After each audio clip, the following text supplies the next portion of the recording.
Hey, Jamie, I got 1,000 Red Bulls here. Fancy coming back. Hello and welcome to episode 12 of the First4LCFC Podcast. Once again, my name's Jamie Thorpe and I'm joined by the other two First4LCFC admins, Christian Mosen and Edward Noon. Hello, it's good to be back after a week off. Yep, I got through it without fluffing my lines as well, which is terrific. If you have listened to this podcast before, welcome back. But if you haven't, thanks for joining us. So you know how this works. We normally review the big Leicester City talking points from the past week. And yet again, it was another huge weekend in the Premier League. Leicester's top four rivals, and I will never, ever get bored of saying that, all slipped up by our leaders, Liverpool, meaning Leicester had the chance to further their own Champions League ambitions against strugglers Everton. And I mean, who thought we'd be saying that at the start of the season? It certainly was not plain sailing. The game was hugely impacted. And I never thought I'd say this sentence, as he's a man who I criticised many times on this actual podcast. But the game was hugely impacted by Leicester's own super sub, Kelechi Iheanacho. I mean, credit where credit is due, Chris. He has had a phenomenal performance from the bench, hasn't he? It's a surprising one. I think when we looked at the bench before the game kicked off, we were thinking, okay, so there's no Gray. Who's the impact man going to be? And I don't think anyone would have been saying Kelechi Iheanacho in a serious context. But yeah, he came on. He just looked like he fits in the team. Like the way he was sort of connecting, he didn't look short of confidence. Like his little touches, his interplay. He just looked bang on it, like suggesting that he's really involved in training. I think listening to Vardy's post-match interview on Sky as well, they just seem like there is that rapport there. There's only room for one sort of number 9, but he's playing like he's a first teamer for that 20 or so minutes that he came on. And he just looked really sharp. And I think, just to bring the manager into it, like he did this with Gray earlier in the season, left him on the sidelines. Could it be that he's done the exact same treatment to Kelechi and he's come back all guns blazing? Well, I was going to say, and actually ask you guys if you thought that this was something that Rodgers has impacted, because this was the game where, the first game that I've seen him really look like he had a purpose and had a real focus. And I mean, the players all sort of surrounded him and they were all talking about how hard he works in training. So, I mean, Ed, are you giving a lot of credit to Rodgers for this sort of seeming turnaround? I think you got to say all round from everyone involved, like big move to bring him on, because like Chris said, you would have seen it as a bit of banter by saying, Kelechi's going to come on and he's going to win us the game. In fact, midway through, didn't I send a message on our group chat saying something along the line of banter, but Kelechi started really well, and then the rest is history, really. So I'm not sure how much you can take in, how much truth you can take from what people are saying about him in training. To be honest, it's not like they're going to say, can't believe he's got called up, he's been crap in training. But to be fair, in the interviews after the game, he did come across well. He did say like he's well aware that Vardy's incredible club legend. He knows he's not just going to walk into the team, but he's kept his head down, he keeps working, and he said he was willing to wait for his chance. And I did just get the stats up this season, and I know he's only played 3 games, of which 2 are in the League Cup. Well, he's played 113 minutes this year. He's got 3 goals and 1 assist. Like, you can only score against what you're up against, but that's decent stats. Hopefully he can kick on from here if he gets a good chance. I mean, that's what he's got to do, isn't it? He's got to sort of capitalise on this opportunity. I mean, I personally thought he looked quicker, he was sharper, and he was confident. Like those little flicks around the corner, and it was exactly what the game needed. And for a man that's barely played any football, it certainly looks like it might have worked the trick. But I mean, it's definitely too early for us to be talking about him as anything long-term Vardy replacement, isn't it? It is only 1 game. Yeah, I know it's an interesting one. I think we've got to consider the sort of circumstances of how he came on and what he actually did. We got a 93rd minute VAR winner, which happened to be a very classy finish as well. But I think everyone's caught up in the moment of like, yeah, it's a jubilant win.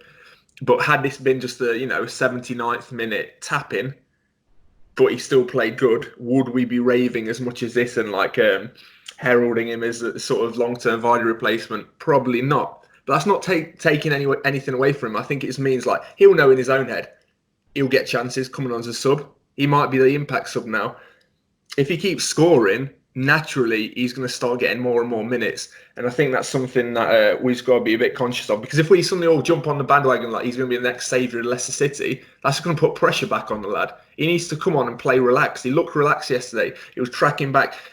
Criticism of him before was that maybe he's a bit lazy. He doesn't track back. I remember 2 or 3 times yesterday getting back to the halfway line, getting a foot in and bringing possession back. So, yeah, maybe a sensible thing would be, let's see how he comes on. He'll probably get more minutes against Watford and hopefully grab another Premier League goal. I'm going to give Everton a bit of credit, actually, because whilst what they were doing wasn't great football in the slightest, other than their goal, which I thought was decent, they did come with a plan tactically, and for at least the first hour, they stuck to it. They didn't really give us any room, and we struggled to create anything. And we've been talking about him, but it really wasn't until Iheanacho came on and that we did actually start thinking we're going to get something from this game.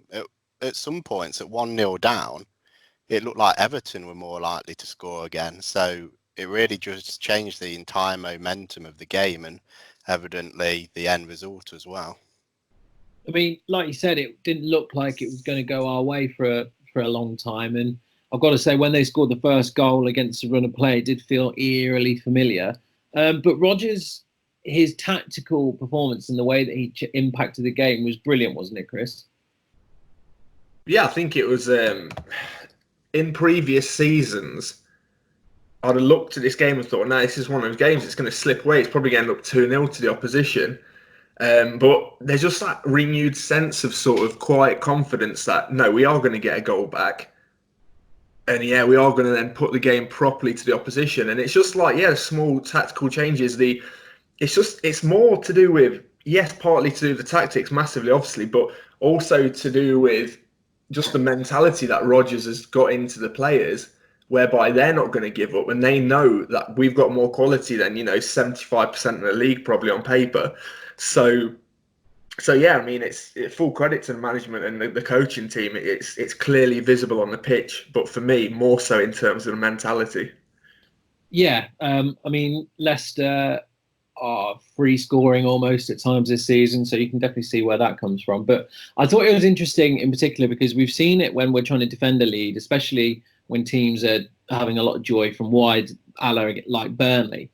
We've gone to 5 at the back, but it was interesting to see us go 3 at the back, and almost I was actually looking at the game and trying to work out what the hell we were doing in terms of the shape because it seemed so all over the place. But it was a 3 at the back with Chilwell, Soyuncu, and Evans.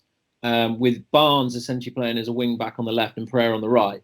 And the wing backs were the flexibility that they have. They can come inside, they can go outside. And that is Rodgers in a nutshell, isn't it? I think the way that he's got us having so many ways we can get at teams makes us very unpredictable. But I think it certainly bodes well going forward for us, doesn't it? I think you can see why he's a man in demand, but we will certainly come to that. A key player from the game who always goes under the radar is Wilfred Ndidi. I mean, Chris, he's probably the player that has almost benefited the most from Rodgers, I would say, don't you? Yeah, massively. It's interesting because the official club account tweeted, I think, a goal from a couple of seasons ago. I'm not sure who it was against, but basically Ndidi was involved in the build-up. And I just remember I watched it a couple of times and I thought he just seemed a bit lethargic. Like he was just sort of striding around the pitch, and he did play a relatively simple pass in this build-up, but now he just seems like a much more complete player, like a lot tighter, if you know what I'm saying. Like in terms of, like, he seems a bit more classy, a much more classy operator. Obviously, his tackling, his defensive side of the game is strong, but it's in terms of how he's offensive now, how he's one of the players that pushes us forward and gives us that extra 20, 30 yards in the pitch. So he's just like a total midfield general. Like, it's big praise if I'm comparing someone like Patrick Vieira or something, but of that ilk, whereby we've got that absolute general in the middle, and that's something I've always stood by. Whilst the game's changing so much, we're relying on like wing backs and stuff. For me, you always need that spine we've got that absolute solid spine. Our two centre backs and someone like Ndidi in the middle. For me, that's fundamentals of a successful team. I mean, absolutely, he can do it all almost now, though, can't he? I think he seems so much more press resistant in his play. I mean, against Everton, I think he had a 90% pass accuracy. I mean, and quite a few of them went forward. I mean, that indeed 2 years ago, he would have put more than 90% into touch, wouldn't he? Like the way that he's come on has been phenomenal, and he was absolutely everywhere. And like you said, he played a key part in that Vardy goal, especially. Yeah, I think it's. I mean, I'm not comparing the two at all, but there was a stat going around saying that Toni Kroos, I think in his whole Real Madrid career, has a 90% pass accuracy, and obviously that's over like hundreds of games or so. But yeah, to have that in a single match is still is very impressive. But that's showing that just how much he has come on as a sort of as a player, and no one. And again, he's one of the players apparently touted to be looking at leaving Leicester City or linked with other clubs. But again, we'll speak about that a little bit later on, I'm sure. But personally, I think he's more than happy doing what he's doing at Leicester. I certainly think so. And you're right. I mean, in the game, he made more key passes than anyone on the pitch with 4. One of them obviously led to one of the goals in the build-up for Vardy. It was an excellent ball across by Iheanacho there, wasn't it? It was really perfect. I didn't actually think he'd see the run of Vardy, but it was brilliant. And that takes Vardy to 6 goals in a row, which sort of it's sort of gone under the radar a little bit. What with everything else that's gone on, Ed, he's got 6. We all know about the record. He couldn't do it again, could he? Could he? Yes, obviously, but I do see him scoring as well in the next 3, to be fair. On the fixture list in the league anyway, we've got Watford at home, Villa away, Norwich at home. They're very decent fixtures given our form and their respective forms. However, I think the big stumbling block is that game either side of Christmas where we play Man City away and then Liverpool at home. Without sounding negative, it's very, very possible that Vardy may not score in either of those games. I'm going to have to interject, because is his record not absolutely sublime against the traditional top 4? It is one of the best in the league, but I'm just saying I feel that his record probably... Man City? I'm willing to be proved wrong, but I'm guessing whilst his record against the top 6 is one of the best, his record against the non-top 6 sides is probably even better. Well, yeah, I mean, it's tricky to compare the two in terms of quantities, but Man City, going off topic a little bit, but I mean, are the wheels falling off? For me, they don't seem quite as polished as they have been in previous seasons, and obviously the points gap already between them and Liverpool is telling. So yeah, for me, obviously Man City away, very difficult trip, but just siding with Vardy's record. So obviously I agree with you. Yeah, Watford should be scoring. Aston Villa away, again you got to fancy us to score. Yeah, Norwich, any home game, I'm just backing us, but Norwich, and Man City away and Liverpool at home. So yeah, obviously you're going to isolate them as the 2 tricky ones. But so that would be 7, 8, 9. So he'd be on 9 going into Man City. I mean, at that point, it has to be in his mind, doesn't it? You know what it'll do? It'll score against both of them, and then it'll fail like against Newcastle or something like that. So, well, I mean, if he scores against Liverpool, he's joined his record.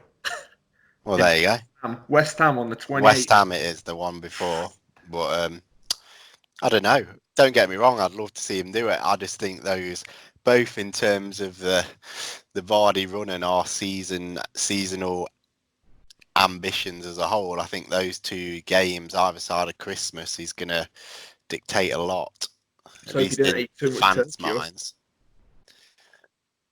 Well, let's hope they have too much turkey. Yeah, maybe there'll be a turkey ban. I mean, you never know. But I mean, looking at those fixtures, I mean, he is scoring against the bigger teams, the lesser teams. We can seem to do it against anyone.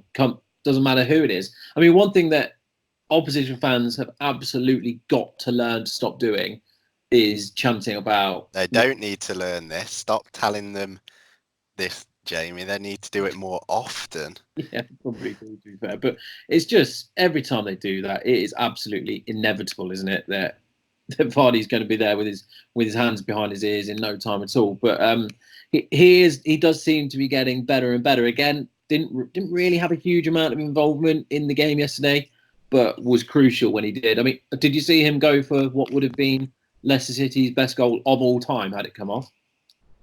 Oh yeah, the cross and the sort of scissor kick. Yeah, not his. Yeah, I mean, it's not even a half chance, is it? But he's taking it on, and that is a sign of his confidence and his mindset, isn't it? Well, when you're high on confidence, you're high on confidence. Do you want me to put a downer on this discussion? No. Well, sorry to say it, but I have just looked at his stats. Actually, I'll start off on a positive and end with a downer. So I went to look at his stats, and the first thing I saw was that he cost £1 million. Like, can't get my head around that. How good's he been? That's got to be like the best value for money transfer like ever. But anyway, side note: this season we've played 5 of the traditional top 6, and he scored once. Really? Yeah, he didn't score against Chelsea. No one scored against Man U. Didn't score against Spurs. Didn't score against Liverpool. And then he got a goal against Arsenal. So, but the most recent one is Arsenal. Well, I don't know. He's Premier League top goal scorer. Let's not slate him. Let's not be too down on it. But I mean, looking at the teams that we're facing, Watford next up conceded the third highest amount of goals. Villa 5th highest. Norwich 2nd highest. Man City, that's where it gets a little bit more difficult. But again, they're still conceding more than they're used to. Liverpool, that is the one that is going to struggle. And then West Ham, he'll be able to dip his bread once more. But you never know with Jamie Vardy. I think he would love absolutely nothing more than to do it again, wouldn't he? But we only need one chance. That's the thing with him. Like, let's say Man City or Liverpool dominate us, which, it could happen. He needs one good long ball through pass from Maddison's or Tielemans. He needs one chance out of nothing from a defensive mistake, and it's 1-0 Leicester. So you always feel, even against the stronger teams, he may have more possession and we have less chances. He's always a threat, and I think, that's why you have so much confidence in him as a player. That's it. And again, it comes back to that flexibility almost that Rodgers has got us playing with. We haven't just got a plan A anymore. That was one thing that we were always a bit guilty of, was having one way of playing and then absolutely buggering it up if it wasn't going our way. But now there's a plan A, there's a plan B, there's even a plan C every now and then. I mean, who thought that we'd end up throwing Kelechi Iheanacho on and it worked? Brendan Rodgers. But Brendan knows. One thing that we did manage to do was equal our previous record for the most amount of consecutive Premier League wins. Our top flight record is 7, which goes all the way back to 1963, and of course we're on 6 in a row. Looking at the fixtures, then, guys, between you, how far do you think this team could potentially go towards? Well, let's not. I think the all-time record is a little bit out of our reach. That is 18, in case anyone was wondering, which is Man City. But how far can this team go? I think we're sort of, me and Ed are probably working on the assumption that if Leicester can win, Vardy's probably scoring in that. So the answer for me is probably the same as his goal scoring streak.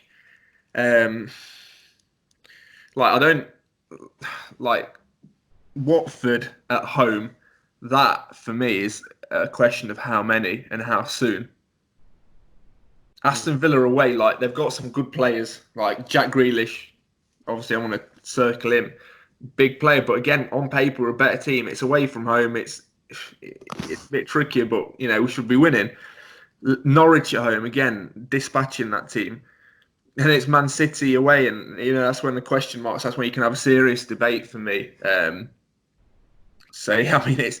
If come off the back of Man City and Liverpool having taken 6 points, I mean, we'll feel absolutely invincible, but it's hard to really fathom that just because one, we are Leicester City and we're not getting carried away, and two, we're thinking 5-6 games down the line already. Yeah, no, I would agree. I think that I would advise that we try and keep our feet on the ground just a little. Is that something that you'd agree with there, Ed?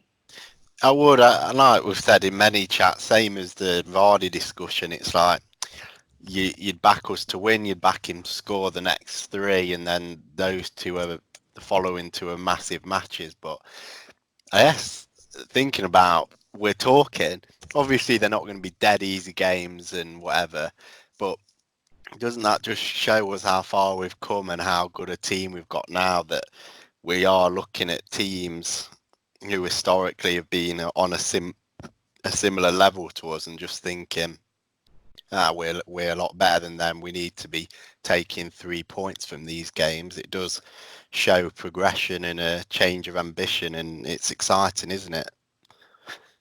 Yeah, I mean, absolutely. I mean, talking about your expectations, Ed, I mean, because yourself and Chris have often sort of not come to blows. That might be a bit strong, but often disagreed over where Leicester's expectations should lie. And whilst we are still early on in the season, that result has been quite significant on the table. I mean, granted, we're 8 points behind Liverpool, but looking down, we're now 3 clear of Man City, 6 clear of Chelsea in 4th, 12 clear of Tottenham and Wolves in 5th and 6th. I mean, are you allowing, Chris to get away with his assertion that top 4 is something that he'd be disappointed if we didn't get it? Are you now in that bandwagon as well? We're getting closer, don't get me wrong. I guess since day one, I always said let's wait till Christmas. Obviously, it's not suddenly going to be no, we've got no chance to yes, we're definitely going to do. It's a gradual thing, and without sounding like a broken record again, those 2 games either side of Christmas are going to if we're doing this amazing situation, Chris says we get 6 points from those 2 games, as unlikely as it is, then I'd happily say then, you know what, it's on. Yeah, why would getting 6 points? Wait, well, obviously I know the obvious. If we lost to Liverpool, what I'm saying, even if we got 0 points from them 2, why does that affect our top 4 reckoning? Why? Because look at the teams are dropping points against. Yes, but look at the teams who are now sort of picking up. I'm concerned. Our team's picking up? Yes.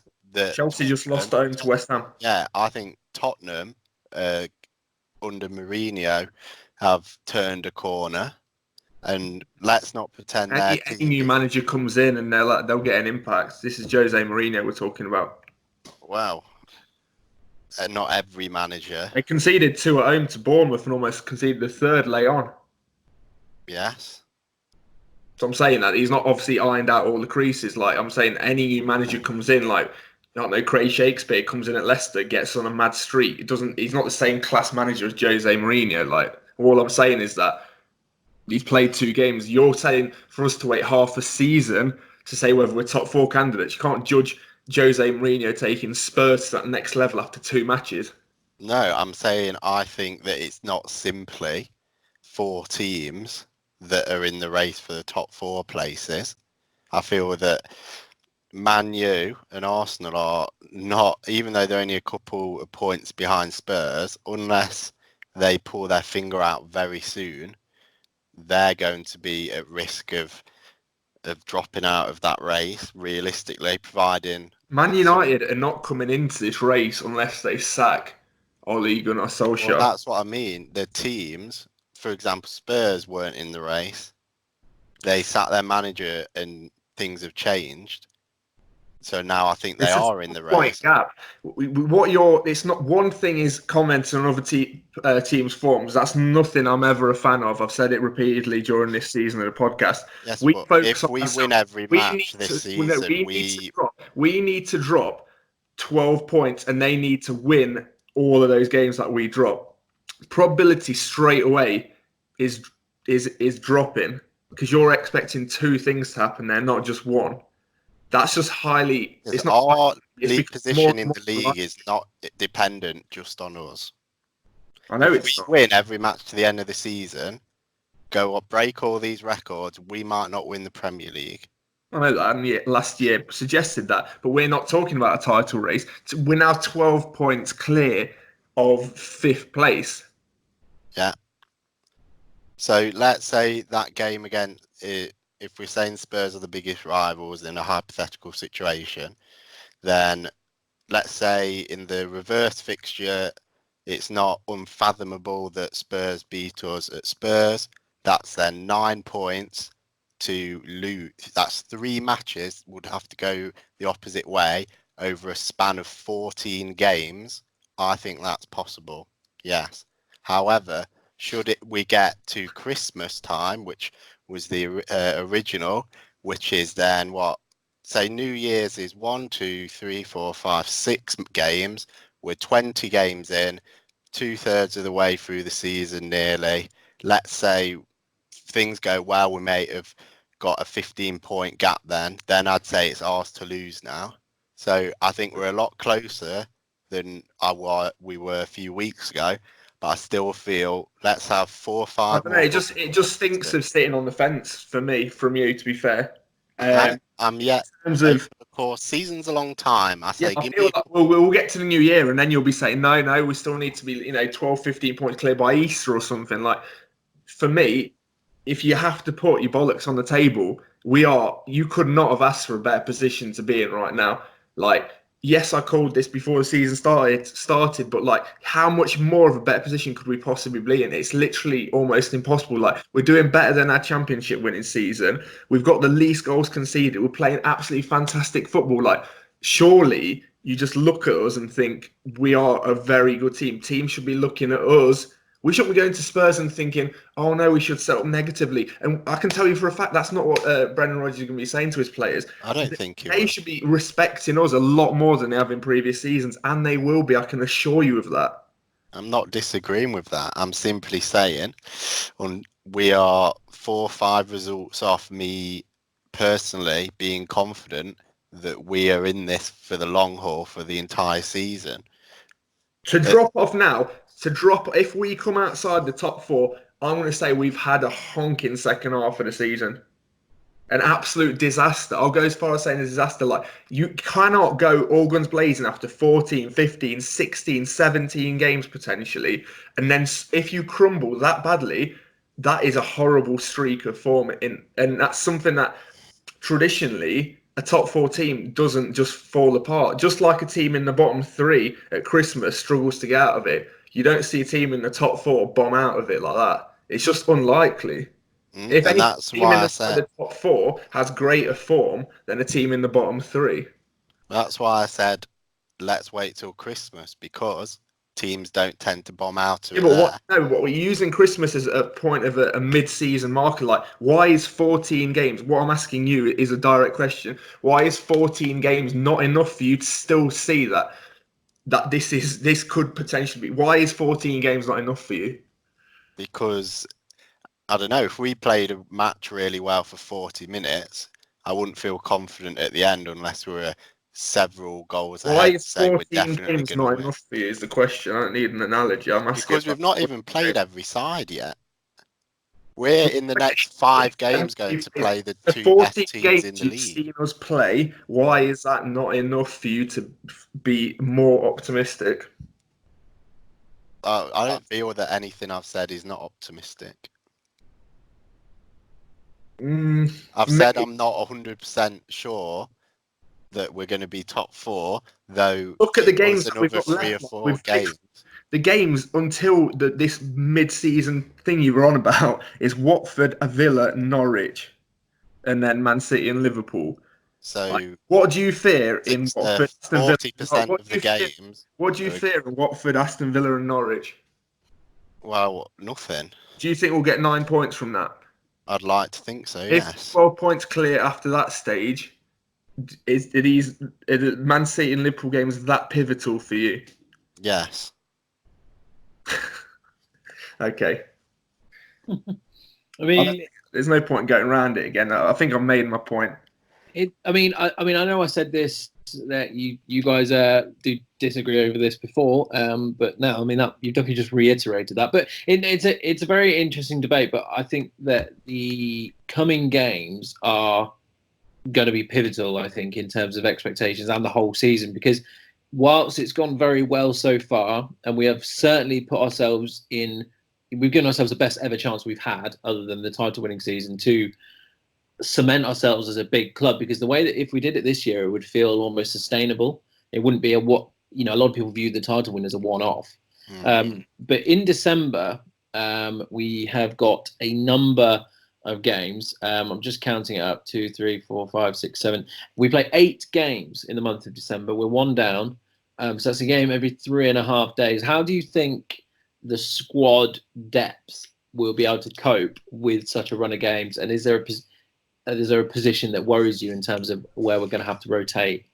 Just before I answer that question, like in terms of squad sort of depth and fixtures, another thing we haven't really thought about is our rivals, including Spurs, they have European football the other side of the year. That's even more fixture congestion the further the season goes on. We all know Jose Mourinho, he'll be unless he just bombs out the Champions League, which doesn't strike me as a thing he'd sort of want to do because he's a man of pride. The further the season goes on, our fresh legs remain fresh. It's little things like this, again, that make me more confident that we have got a massive advantage over them. But yeah, in terms of the squad depth over Christmas, I think we've discussed it before, I think it's keep Vardy. If you're going to prioritise someone, like, I'd worry if, Vardy picks up a knock. I think we've discussed with what appeared to be prime Didier Drogba playing for us yesterday. He was unbelievable. He's the man. He's back. But no, I know what you mean. It is something that does worry me a bit. In particular, though, I am most concerned about centre back and right back. I was about to say, is Johnny Evans going to be able to play every single match? Unlikely, in my book. What is he? 31, 32? 32. Even older? I don't know. Let me see. I think we're talking about him here like he's an OAP or something. We remember, he's a professional athlete here, guys. He's a professional footballer. He's 31, but it's... Yeah. I understand what you mean. But I've got a controversial question related to this. Sorry to butt in, Jamie. I'm gonna poke Chris and try and get a response. So we've got all this fixture congestion, yeah. The game before we play Man City and Liverpool is Everton in the cup quarter final.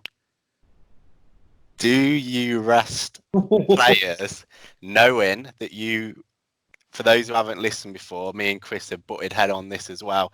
He really wants a cup run to go to Wembley and challenge for silverware. Very understandable. I'm more of a concentrate on the league kind of guy.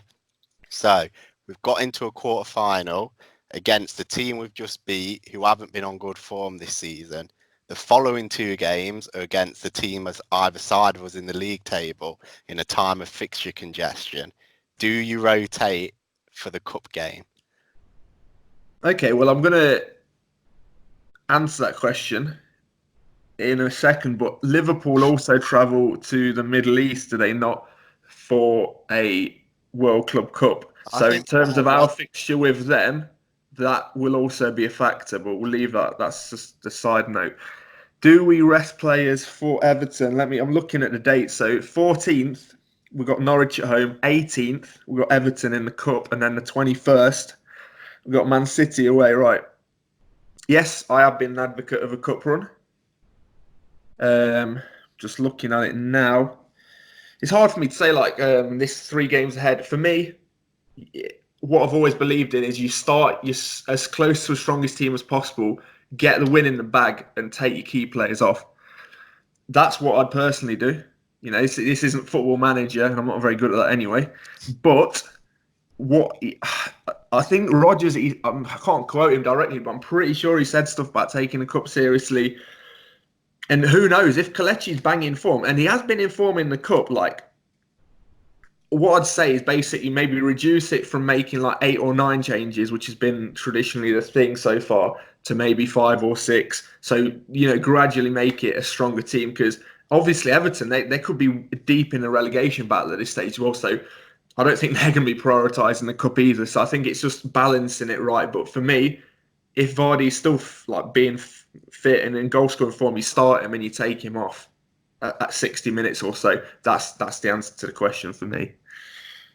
I mean, when you look round at the players that we're bringing in off the bench, though, they're still strong players to come in with. You look at Pratt, who I've said on before on this podcast, I'm a little bit in love with. He's a hell of a player. Like Chowdhury, Morgan was great when he came on the other day as well, I think. So it's not the end of the world there. James Justin is still a bit of an unknown for me, though. That's the question mark, because I think Pereira is so important to how we play. But he gets through so much work as well. Like the amount of runs he made up and down that pitch in yesterday's win was phenomenal. And the ball through for Iheanacho, by the way, is inch perfect. It is a hell of a pass. So it does worry me slightly, but I am naturally more pessimistic. I'm not going to pick sides between you two, though, because, well, I just don't want to be getting dragged into that, really. But I think that don't blame you. I think that we need to probably for now Leicester fans. I think the sensible thing is to definitely enjoy it. Definitely let's sing our team's praises, but maybe just I wouldn't just get ahead of ourselves just yet. But the signs is definitely positive. The goal against Everton, which, by the way, do we even want to talk about VAR? I mean, I'm bored to death of VAR, to be honest. But do you want to mention the impact it had on the game? Well, I think the most potent thing VAR for me, it was the Chilwell penalty. So, for me, and there'll be listeners who I'm sure will be willing to correct me if I'm wrong, but the rule states if it's clear and obvious, you can overturn it, right? I don't know how many times I've watched it. I don't know how many times we've collectively watched it, but we'd be lying if you say you can conclusively tell me that he hasn't either tripped him on his leading foot or contacted him on his standing foot. And the reason I say that is because look at Mason Holgate's reaction. He's not protesting. He looks, he's got that guilty look on his face. And that is the thing that gives it away for me. That's when you know it's a penalty, because typically if a player's absolutely raging, he's adamant, he's getting in that player's face saying, why are you diving for? And he's not doing that. Yes. It was definitely not clear and obvious for me. I think my problem is with how VAR is being used in terms of that's not what the rule says. But yeah, for me, it was a penalty, because look at Holgate's reaction. And at that pace he's travelling, I'm no scientist, but even the tiniest touch, it's going to send you off balance, isn't it? Like, that is my honest opinion about it. You are absolutely spot on in that the rule, certainly was, but that penalties, because it's subjective, they can only be awarded or rescinded using VAR if there has been a clear and obvious error. Now, everyone watching at home, and the VAR, it took forever, by the way. Being in the stadium was unbelievably frustrating, because it took them ages to even put it up on the screen. That's what was going on. And I thought, actually, had the penalty been awarded, it would have been really unfair on Vardy, because the poor bloke stood there for about 5 minutes. But another part of the rule was that I'm always slightly skeptical about is Chilwell is, like you said, running at pace, and he's had to hurdle it was a fairly reckless tackle, wasn't it? And he's impeded by that. I don't know where you stand on whether or not that should count as a foul or not. Well, for me, no. I get what you're saying, though, and it's a debate that comes up on the radio and stuff all the time. But no, for me, that's making it even more complicated. Like, for me, if there's contact, it's a foul. If it's because it's putting him off and he's travelling at speed, no, that's not for me. But just to summarise your point, it's Holgate's reaction that gives it away for me. Like a naughty schoolboy, he just knows he's about to get told off. It's his teammates who are crowding around the ref. He's not getting in the ref's face or in Chilwell's face at all. Now, I haven't seen this part of the game back at all, but I know you guys were watching it. Was there anything in the Ndidi and Soyuncu reactions? I know Soyuncu had a bit of a pop at one of the Everton players. Ndidi had a bit of something in the box with Yerry Mina, I believe it was. Was there anything in that? Did you see it? Yeah, indeed, he like pushed Yerry Mina over, and he went down like he'd punched him as hard as he could in the chest or something. So he was just telling him to grow up, basically. The Soyuncu one, if I'm being honest, I think he overreacted, but his banter and shows his passion. So basically, they're running towards like the advertising boards, and my understanding was there was gave him a little push that could have ended up with Soyuncu going over them, and I can imagine that can be dangerous when you're running at that speed. So it was like, what are you doing, basically? Yeah, this was the Moise Keane one, wasn't it? I thought it's slight. It's not sportsman. Like, it's basically he's running and he's guarding the ball out of play, and you get a tap in the back from the opposition player when you know you're not going to get it. And that for me, it's unneeded. So yeah, all he's done is he's literally raised his elbow sort of to his neck, and luckily Keane hasn't sort of gone down, because you can see red cards given flat in this day and age. But yeah, that's the first time I've almost seen Soyuncu sort of triggered, if you like. I mean, the game did threaten to go that way at one point. I thought the atmosphere was decidedly hostile. Everton fans, to their credit, did make a lot of noise for most of the game. But so it was a hell of a moment though with VAR. I think a big argument about it is that it takes the emotion out of football. I mean, I certainly didn't celebrate when it went in, but I mean, when the goal got given, it was something else. I mean, that was back to title winning sort of atmosphere. It felt really special. And in fact, it was only our 6th ever 90th minute winning goal in a Premier League match. 3 of which have come since the start of last season, with Maguire at Southampton, Morgan at Burnley, and then big Kelechi yesterday. Another stat, which I'll go on, you do love a stat. Vardy has scored more Premier League goals against Everton, which is with 6, than he has against any other side bar 2. Any guesses on the other 2 teams? Are they still current Premier League teams? These are still current Premier League teams. He scored 7 against one club and 9 Spurs. He scored 7 goals against Liverpool. Oh. I was going to say Arsenal. And 9 against Arsenal. Well, yeah, Thank you very much. Yeah. And then turned them down, which is even better. Also, that's the first time Everton have failed to win in a game in which they scored first in 10 games, which is very, very nice. And the first goal we conceded in nearly 450 minutes. So I just think we did football the favour yesterday in general, because Spurs, you can see Silver on the sidelines, not Spurs, Everton, sorry, seeing Silver on the sidelines saying, like, slow the game down. Ultimately, his players are reacting to this by going down injured or whatever they're doing. And it's in that added time that we score a goal, and that is beautiful to see as a general football fan, because I've never understood when, subs are sort of trudging off or all that general nonsense. Like, you're adding time to the game you want to see out. I don't understand that. No, you're absolutely right. I thought the amount of added time given was a bit weird, considering the amount of VAR. There were a couple of, I'm going to use injuries in the very loosest sense of the word, with the Everton players as well. And there's only 2 minutes and 3 minutes added on in each half, respectively.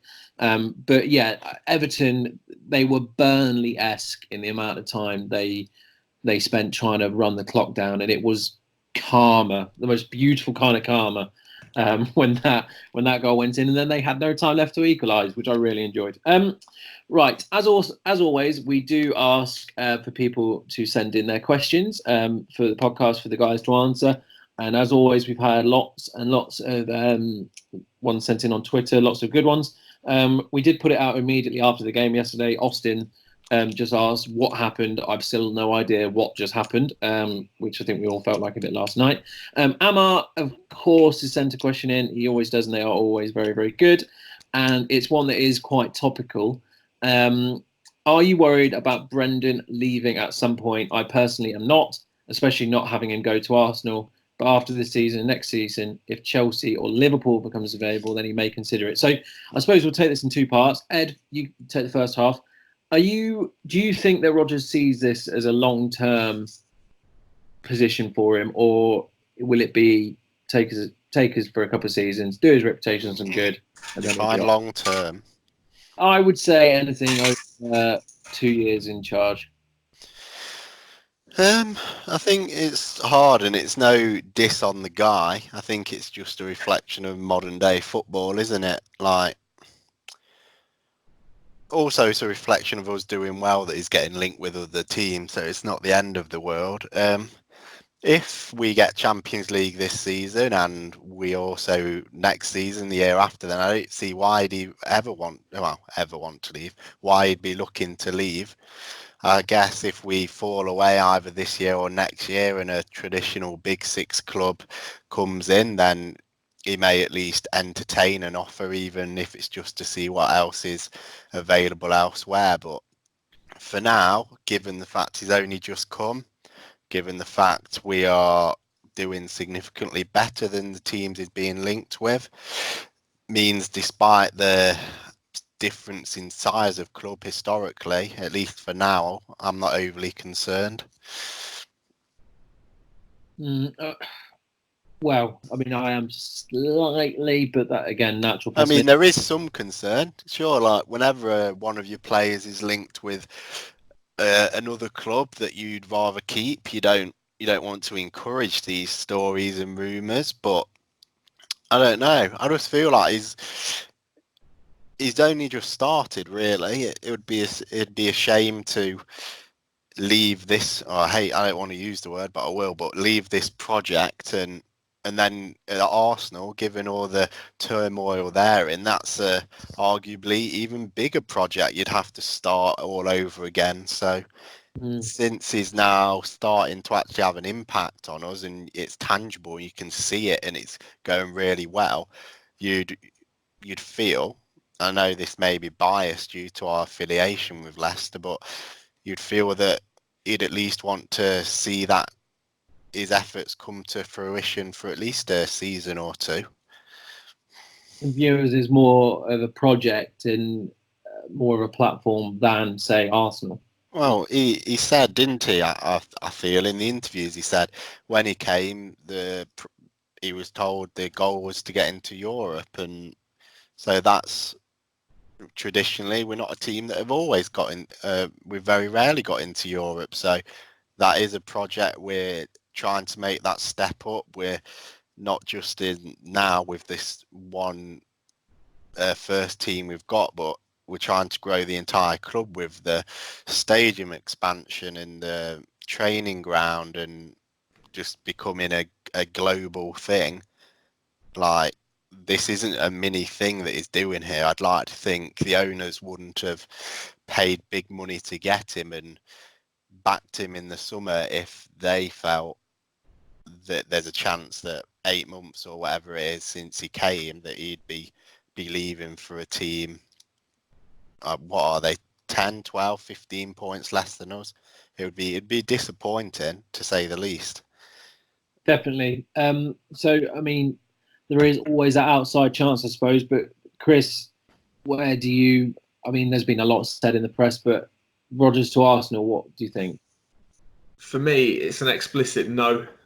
And my main reason for that is that I honestly challenge any listener or you guys, name me, from your knowledge, without researching it, better owners in football, world football, than our owners here at Leicester City. And the reason I say that is because you hear so much in mainstream media now about has this manager actually signed that player, like Jose Mourinho most recently. Now he's got the Spurs job, has come out and said he didn't even sign Fred at Man United. This is one of the biggest clubs, and this is a structure problem at these massive clubs. There's so much input from people above the manager.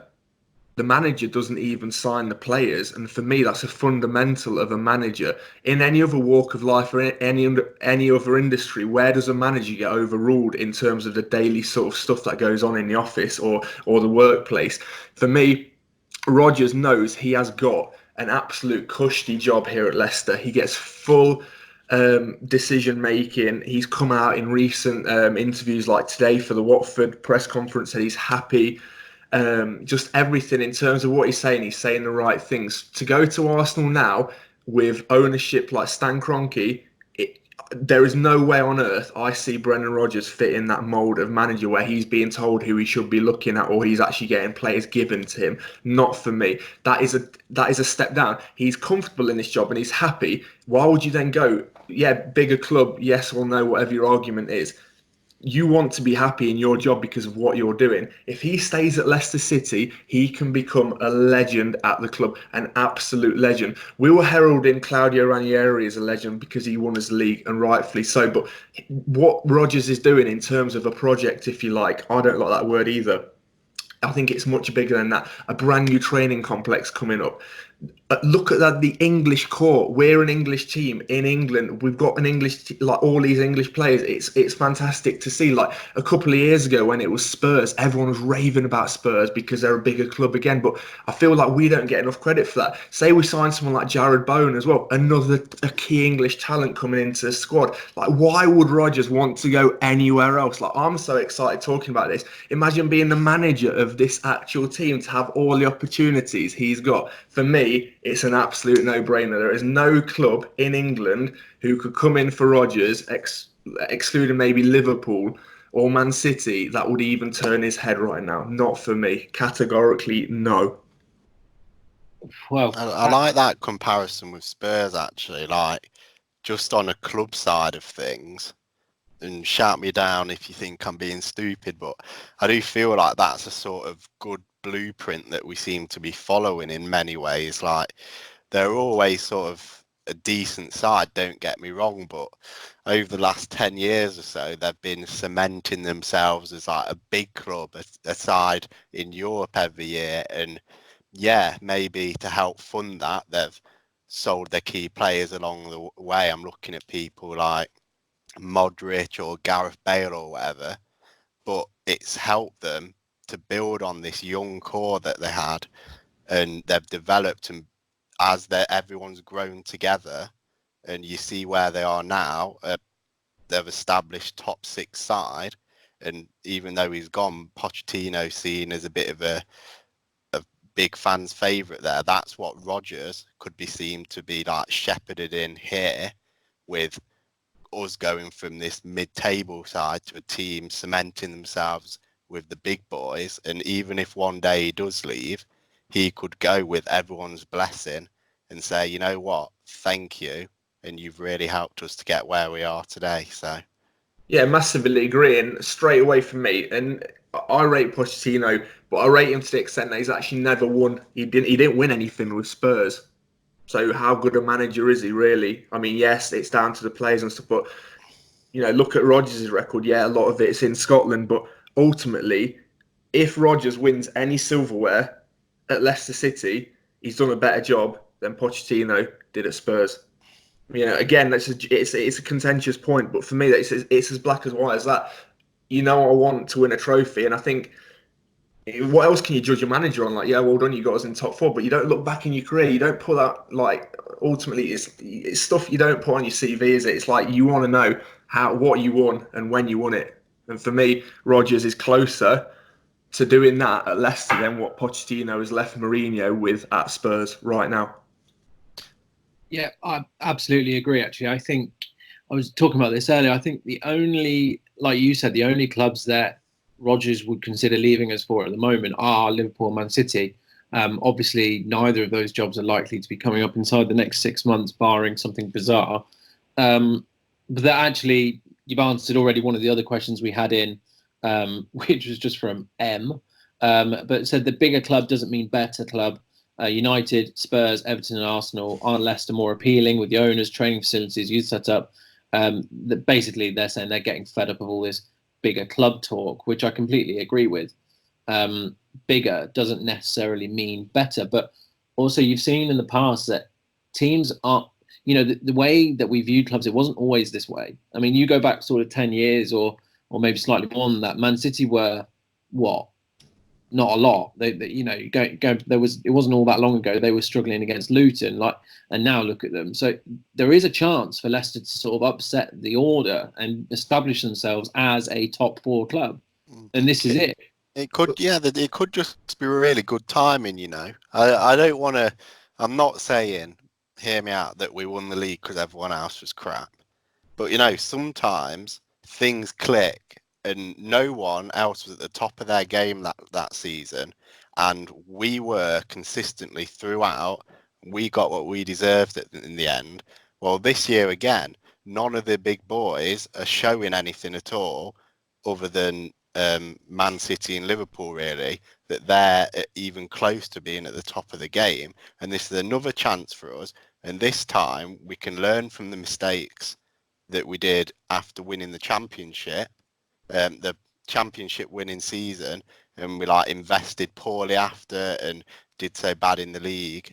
Let's not let that happen again. If we are to get into Europe this season, let's push on and cement ourselves in with the big boys. Yeah, it's an interesting point you both make and have alluded to slightly, is that you get all this talk like these PSG owners are going to take over Leeds, or imagine if someone takes over Newcastle, they're going to be the next Man City. We are so much closer to being the next Man City than those teams could be in the next 10 years. And I back that up by saying our owners aren't poor. It's just we're not this Galactico signing club. Who's to say, Leeds get into the Premier League and they splash 300 million their first season? That doesn't automatically grant success. We've got strong foundations. We've got a team, an absolute club that is going places and actually is progressing. So for me, and it's a good position to be in, we'll forever be overlooked by the media. And that's not a bad thing, is it? It just takes pressure off the situation. But I just think that we are a lot further down the line in closing the gap on the traditional top 4 than a lot of people let on. And it's even these patronising comments, and I know it's just bait and it's wanting me or whoever sees it to nibble back, but you just fluked that season, etc. And maybe there was a lot more luck in that season, but you don't fluke a whole season. And secondly, how are we just ignoring what we're doing this season? It always alludes back to that championship winning season, but I think if people do look at the bigger picture, I think they have to admit that we are seriously growing as a club in terms of size. Yeah, I mean, you absolutely do not fluke 38 games. You're spot on. And whilst other teams may have faltered slightly, we were consistent. We were excellent all season. So, it's something that winds me up as well. But we've got a hell of an opportunity. I think that much we can admit. I mean, there's a chance of silverware, obviously, as well. We're in the League Cup quarters, and we obviously heard tonight that we've drawn Wigan at home in the FA Cup, which is, I mean, it's no disrespect to Wigan to call that an extremely winnable game. Rest 11 players. Yeah, and I agree with Ed. What will happen in that game is I'm willing to put. Well, I'm not going to put a bet on it because I think you can at the bookies, but I think I'm going to side with there could be 11 changes in that, and I'd agree with it because I think there's a difference between realistic and being stupid. If we progress in the League Cup, we don't need to be chasing the FA Cup as well. Do you know what I mean? One bit of silverware is good, and then sort of take the other one semi-serious, but then focus on the league.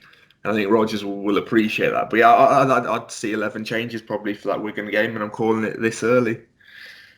That's fair enough. Well, we're 14-1 to win the FA Cup on the early odds, which is 6th favourite. So despite how well everything's going this season, we're not still considered in that bracket, I suppose, but we always do better coming from outside outside the main favourites. Another question which we've had in from Rich Kinnaird, one which we've sort of discussed before, but if you want to answer it rather quickly, is would Riyad Mahrez get back into this side? Now just before you answer, this is the same Riyad Mahrez that has just been voted in 10th place in this year's Ballon d'Or.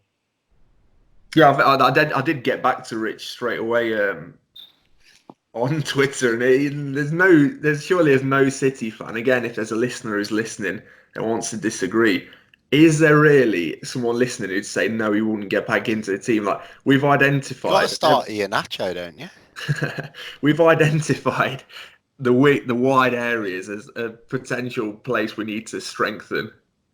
I couldn't, this is me. I'd argue against anything. I can't put an argument together saying why Mahrez wouldn't start either side ahead of Perez or someone like Barnes right now. I think it's just a significant gulf in quality. And just imagine, like, obviously we've alluded to it before, and it's not going to happen, not for a few seasons if he is ever to come back, which I don't think he ever would anyway, judging by his recent comments. But we want him to waste more of his career. Exactly. But he'd literally. He's like, imagine that's a step up in quality to our starting 11. Just the moments of magic he can produce, like. But then again, maybe I could make a little argument, and this I would still start him, but maybe he wouldn't offer as much tracking back, and you can't really put a value on that. But maybe that's an important thing in the way Rodgers is playing. Can we afford a luxury player in Rodgers' system? There you go. There's an argument.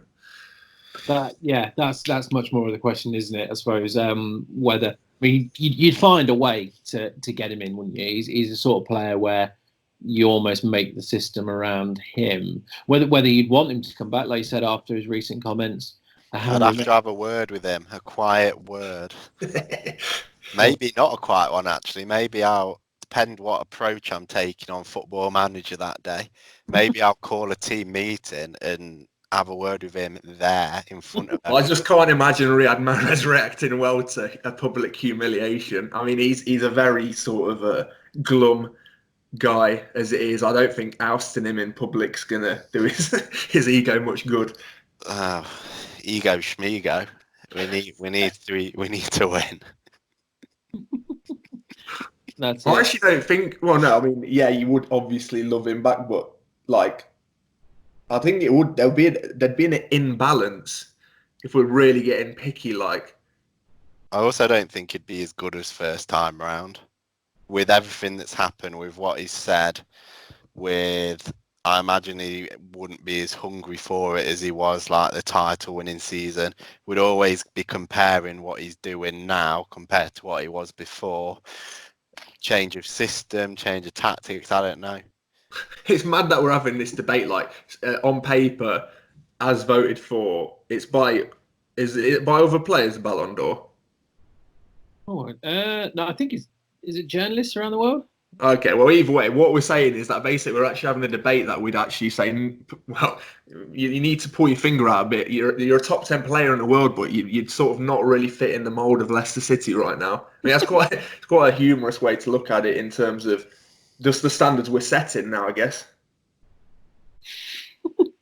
Yeah, it is absolutely ridiculous to even think about it, isn't it? I mean, there were a lot of players playing their football in England in the top 20.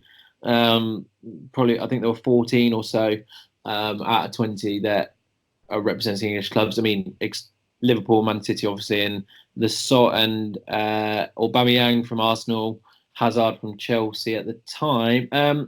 I mean, one of the questions is, just very quickly, which out of Leicester's current squad, and this can be at Leicester or it can be at another club, who do you think has got the most potential to get themselves into that top 10 in the future?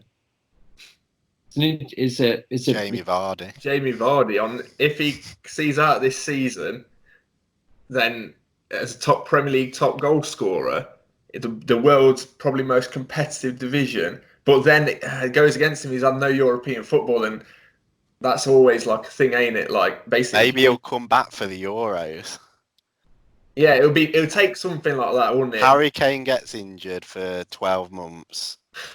Rashford's horrendously out of form. Callum Wilson's crap. Southgate gives Vardy a bell. Like, hey Jamie, I got 1,000 Red Bulls here. Fancy coming back to England? Say, you got me at Red Bulls, mate. Yeah. I think basically, on a serious note, it would take doing something at the Euros because, otherwise, like, all our players are relatively young. It'd be like massive if any of them sort of crept into the top 10. Do you want me to discuss who do I think is the best, or who do you think who's got the potential to be the best in their position, or who's actually going to be on a Ballon d'Or list? I suppose the former, I'd say Pereira.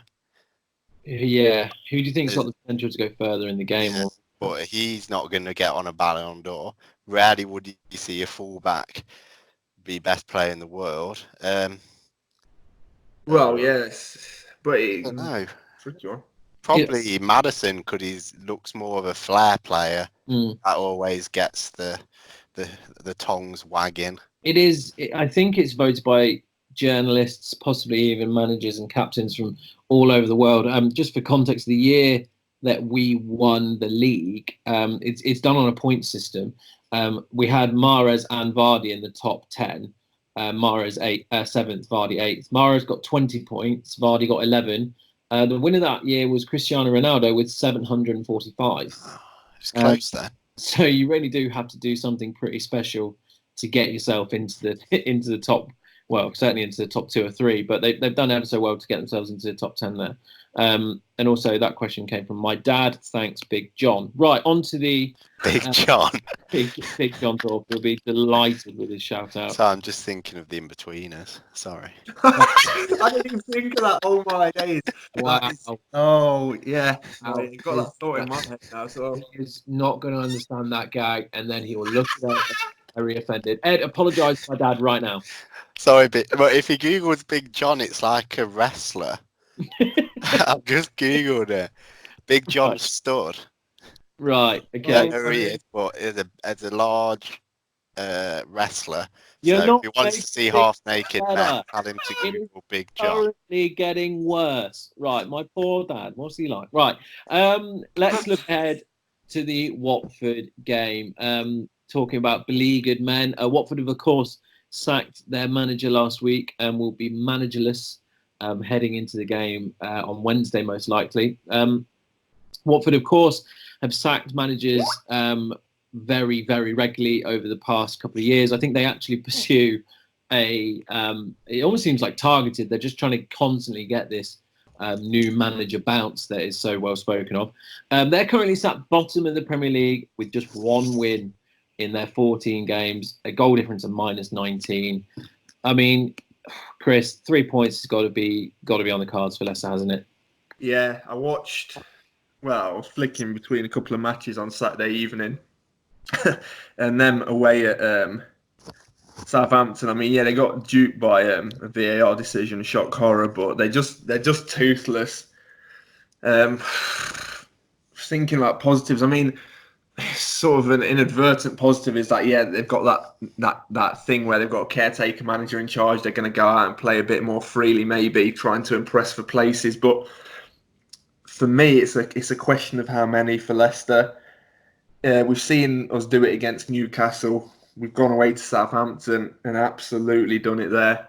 I think if we score early, it's just, the manager doesn't know how to sort of alter it. The players start looking at each other, heads drop. Each time Watford have lost this season away from home, they've conceded at least 2 goals. I think it's going to be more painful than that. I don't see them scoring.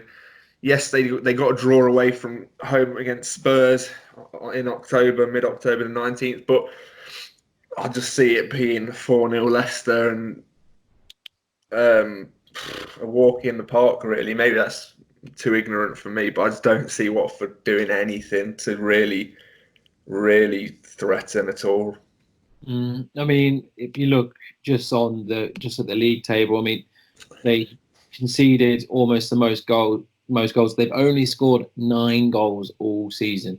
And of course, we match that in one game. But interestingly, they do have more shots than most teams, which would suggest to me that they are either extremely wasteful or aren't getting particularly decent opportunities and are just having a pop from anywhere. But I mean, Ed, looking down their sort of squad list, you've only got, only 1, 2, 3. A few players have scored. Only 7 players have scored. Their top scorers currently Andre Gray and Gerard Deulofeu with two.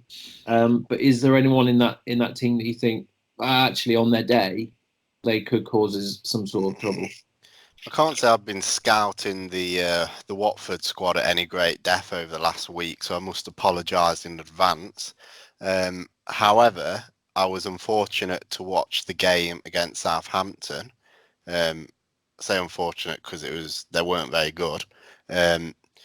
However, Deulofeu and Sarr up front did look relatively capable. Like I said, they weren't exactly clinical. They're certainly no Jamie Vardy, but they at least made a couple of chances. But they're just not a very good team. They're not in form. They're not even on paper.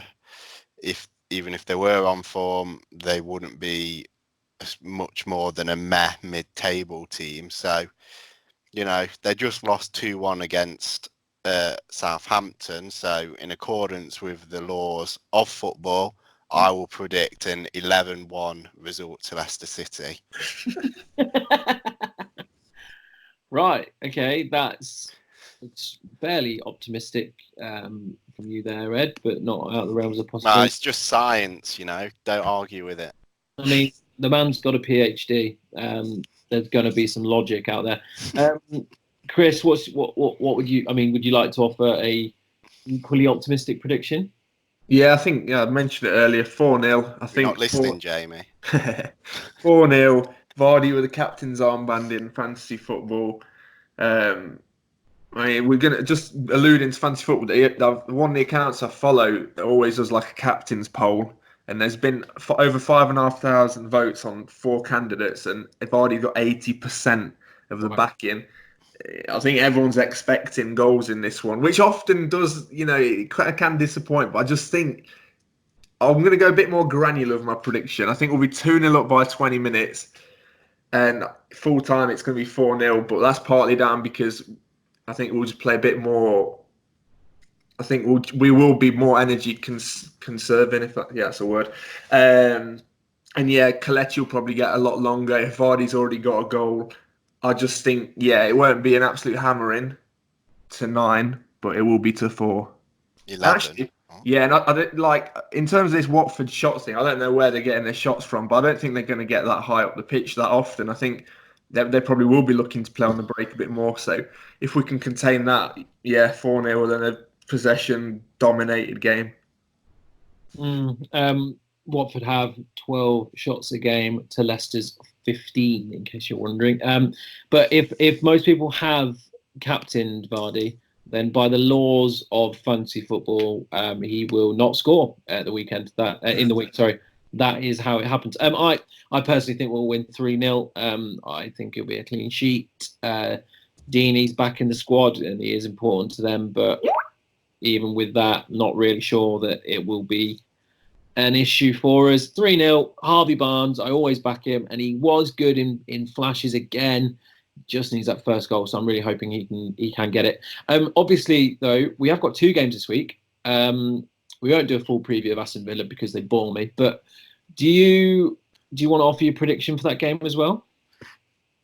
Yeah, I think Villa's it's obviously a trickier place. I think that they're higher on confidence. They can be a good team, to be fair. I've not seen a lot of them, not watched full matches of theirs.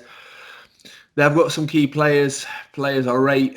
Obviously, Grealish being one. I do rate El Ghazi. We've got someone like Mings at the back. He's a solid player. I think he'll be tough. I don't know. Yeah, I think Leicester to win that one by 1, and I think maybe 2-1 in that one, without really putting much thought into it. I think it'll be a tighter game, but again, it's these teams away from home that, for me, I'm isolating these as opposed to like Man City or Liverpool. We've got to be going away to places like Villa Park and just getting the job done. That's why, for me, we are a top 4 contender, because that's what top 4 teams do. We have to get points against everyone, not just against the top teams. I'd also got a prediction.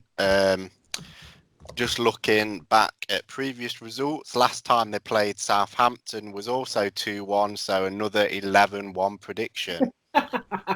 However, that match was in 2015, so when you actually factor in inflation, I'm saying 13-1 on this occasion. That is a logical approach. You really have taken it to the next level. Villa, for me, are a trickier proposition.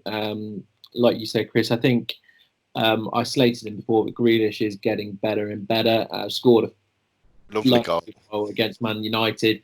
Him and that god-awful lid are starting to do some bits in the league. Still backers to win, but I think it'll be a much tighter game. I'll even go 1-0 for you. Can I just call something now? Sorry. If Villa go down, I think we're going to sign him as a backup / potential future replacement for Maddison. I'd be unhappy to see Maddison leave, but I would be very happy to see Grealish join the club now. Even if Maddison stays, just as another option, for someone for cup, maybe rotation in the league. There's no way Jack Grealish is joining a team being a rotation player. He wants to get to the Euros this year, never mind. Then drop down to be a fringe player. I don't know. I don't think he can command a starting place in any traditional top 6 side. I think he'd walk into the Arsenal team. He'd walk into that team. Walk into it. That's a big. Come on now, let's not be silly about it. I absolutely agree with Chris there. He starts in the Arsenal side. Look, I've made my statement, guys. And there's no way Villa are going down. IMO. I can name 3 teams a lot worse than them right now. They're currently only 3 points off safety. Goal difference, though. Scoring a lot of goals. They have scored 21 goals this season, which is very, very good. But they are shipping a fair few goals as well. So they're certainly not out of the woods yet. But they've got a fairly tricky run of fixtures to come. So that'll be quite telling. Their squad depth isn't great, I don't think. But they play Chelsea and then Sheffield United, which is a surprisingly tricky game. But time will tell. So maybe Grealish to Leicester. Maybe you heard it here first, but I doubt it. Right. As always, I do ask you guys if there's anything else you'd like to add in at the end before I try and wrap it up and get cut off. Is there any other business, guys? No, I think Christian has some business. I think this is a record, but now obviously it's anyone who is still listening at this stage.